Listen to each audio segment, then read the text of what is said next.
کیا خوبصورت بات ہے. وہ بھی جب یہ قوالی ہو رہی ہوتی ہے نا تو مجھے ڈاکٹر صاحب بار بار کہتے ہیں کہ میں اٹھ کے دمال ڈالوں. تو وہ یہ جو جذبہ ہے نا عشق کا, محبت کا, یقین کیجئے اس کا کوئی بھی اظہار ہو کبھی اس کے اوپر نا رائے نہ رکھیے گا, کیونکہ آپ کو نہیں پتا کہ کون سی آپ کی ادا جو ہے وہ اللہ تعالیٰ جو ہے وہ قبول کر رہا ہے. اس طرح کوئی کہہ نہیں سکتا نا کون سی دعا کس لمحے میں اللہ تعالیٰ قبول کر لے.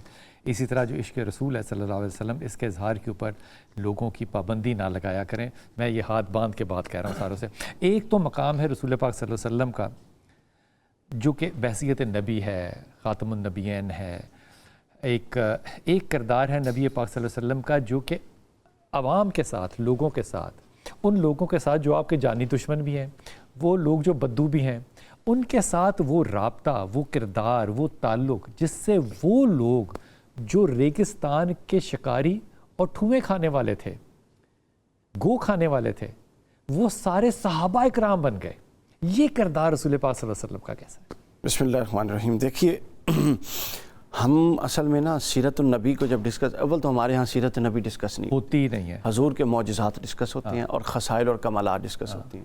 اس کی اور وہ حق چیزیں ہیں, محبت اس سے بڑھتی ہے, ڈسکس ہونی چاہیے, لیکن جو عمل پر آمادہ کرتی ہے, جو سیرت نبی کی طرف چیز لے جاتی ہے, وہ حضور کی وہ زندگی ہے جو آپ نے شخصی طور پہ ایک انسان کے طور پہ, گوشت پوست کے انسان کے طور پہ گزاری. آپ پر واردات بھی ہوتی تھی, پتھر لگتا تھا, خون بھی نکلتا تھا, بھوک بھی لگتی تھی, پیاس بھی لگتی تھی, پتھر بھی باندھتے تھے. اس حصے کو ہم نے ٹوٹلی اگنور کر دیا. ہم کیوں نہیں دیکھتے رسول اللہ کے غزوات احد میں کیا پوزیشن تھی, اتنا مطلب اودم مچا کہ بڑے بڑے صحابہ کرام وہاں سے میدان چھوڑ کے نکل گئے. یہ ایک فطری کیفیت ہو گئی کہ انہوں نے کہا عرش ہاتھ سے نکل گئی ہے, افواہ اڑی, رسول اللہ شہید ہو گئے. چند لوگ حضور کے گرد رہے, حضور کے دندان مبارک شہید ہوئے. کیا تکلیف, حضور کے مبارک رخسار پر ہیں وہ پتھر ٹوٹ کے اس کی کرچیاں لگ گئیں اور خون بہتا. اور جب گھر آئے تو آپ دیکھیے جناب سیدہ اس کو بھی صاف کرتی اور ساتھ رو رہی تھی. تو حضور فرماتے کہ فاطمہ تیرے باپ کو یہ تکلیف اللہ کی راہ میں ہوئی ہے, لہٰذا اس پر دکھ نہ کر. اچھا, اب آپ دیکھیے یہ چلتے چلتے معاملہ شیب ابی طالب میں آتا ہے. ہم حضور کی جو سٹرگلنگ لائف ہے اس کو اپنے عوام کو بیان ہی نہیں کرتے. حضور نے جو چٹکی بجا کے صحیح سوال کیا, سٹرگلنگ لائف. ہاں, ہم جو چٹکی بجا کے اسلام نہیں آیا تھا. حضور نے یوں ہوا میں ہاتھ اٹھا کے چاند توڑا تھا یہ دکھانے کے لیے میں نبی ہوں, مگر نبوت کو زمین پر معروضی حالات میں منوایا. اچھا, جس جمیلہ نے نہیں مانا تھا آج بھی نہیں مانا, وہ آج بھی نہیں مانا, اس نے ماننا ہی نہیں تھا. پچھلے انبیاء کا جو من و سلوہ اترا تو کتنے سارے اسلام قبول کر گئے. حضرت موسیٰ پر جو دریا چیرتے ہوئے دیکھا گیا تو کیا کر لیا, کچھ بھی نہیں ہوا. وہاں سے نکلے تو کہتے ہیں موسیٰ اب تو اور تیرا خدا لڑ جا کے. تو لہٰذا حضور سے اللہ نے پریکٹیکل سٹرگلنگ کروائی. شیب ابی طالب مکہ کی متمول ترین خاتون خدیجۃ الکبریٰ سلام اللہ علیہا, وہ چمڑا ابال کے پیتی ہیں اور جب حلق سے نیچے نہیں اترتا تو اوپر سے گرم پانی پیتی. اس میں سے ڈاؤن ہوئی اور فوراً وصال ہو گئی. مکہ کا حضور کا سب سے بڑا سپورٹر اور بزرگ ترین آدمی جناب ابو طالب, اتنی 3 سال کی اذیت کے بعد نکلے تو فوراً وصال ہو گئے. یوں انسان تھے نا جی, اور حضور کے قلب اطہر پر کیا بیتتی ہوگی. اس کے بعد آپ وہاں سے آگے چلتے جائیں, طائف میں آ جائیں. پھر غم کا سال بھی کہا گیا. غم کا سال سر, طائف میں آئیں. طائف کی جب یہ دعا میں پڑھتا ہوں نا تو میرا جگر پھٹ جاتا ہے. حضور نے پتہ کیا, اللہم الیک اشکو ضعف, اے اللہ میں تیرے آگے اپنی کمزوری کی شکایت کرتا ہوں. پھر فرماتے ہیں اے باری تعالیٰ وسائل کی کمی کی شکایت کرتا ہوں, تو نے مجھے کن کے ہاتھوں میں ڈال دیا ہے. یہ بے قدرے لوگ ہیں, یہ مجھے تکلیف دیتے ہیں. اے باری تعالیٰ تو نے مجھے کن کے الا من تکلمنی, مجھے کس کے ہاتھوں میں ڈال دیا ہے تو نے.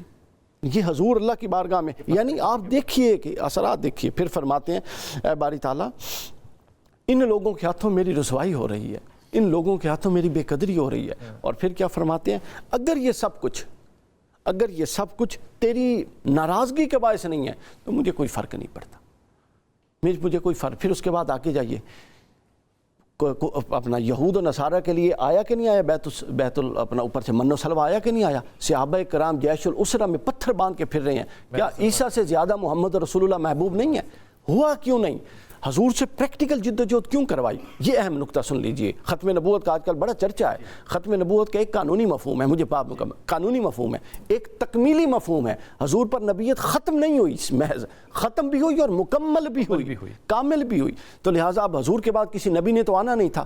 اگر نبی آتے تو حضور بھی معجزات کے ساتھ سارے کام کرتے، لہٰذا اب عام انسانوں نے کام کرنا تھا، تو اللہ نے محمد رسول اللہ کی سیرت ایک عام انسان اور ہیومن سطح پر کام کروا کے بتایا کہ بعد والوں کے لیے عذر نہیں ہے۔ میرے محبوب نے بھی ایک عام انسانی سطح پر رہ کے کام کیا تھا، لہٰذا تم لوگ بھی اس رسالت ختم نبوت کے تقاضوں پر کام کرو اور ان مشکلات کو برداشت کرو جو میرے محبوب نے کی تھی۔ ایک لیتے ہیں چھوٹا سا وقفہ، اور یہ طائف کے اندر میرے نبی پاک صلی اللہ علیہ وسلم جو ہے وہ دل میں یہ امید لے کر گئے تھے کہ یہ میری ماں حلیمہ کا گاؤں ہے، تو یہاں پہ لوگ جو ہے وہ ایک حیا کریں گے۔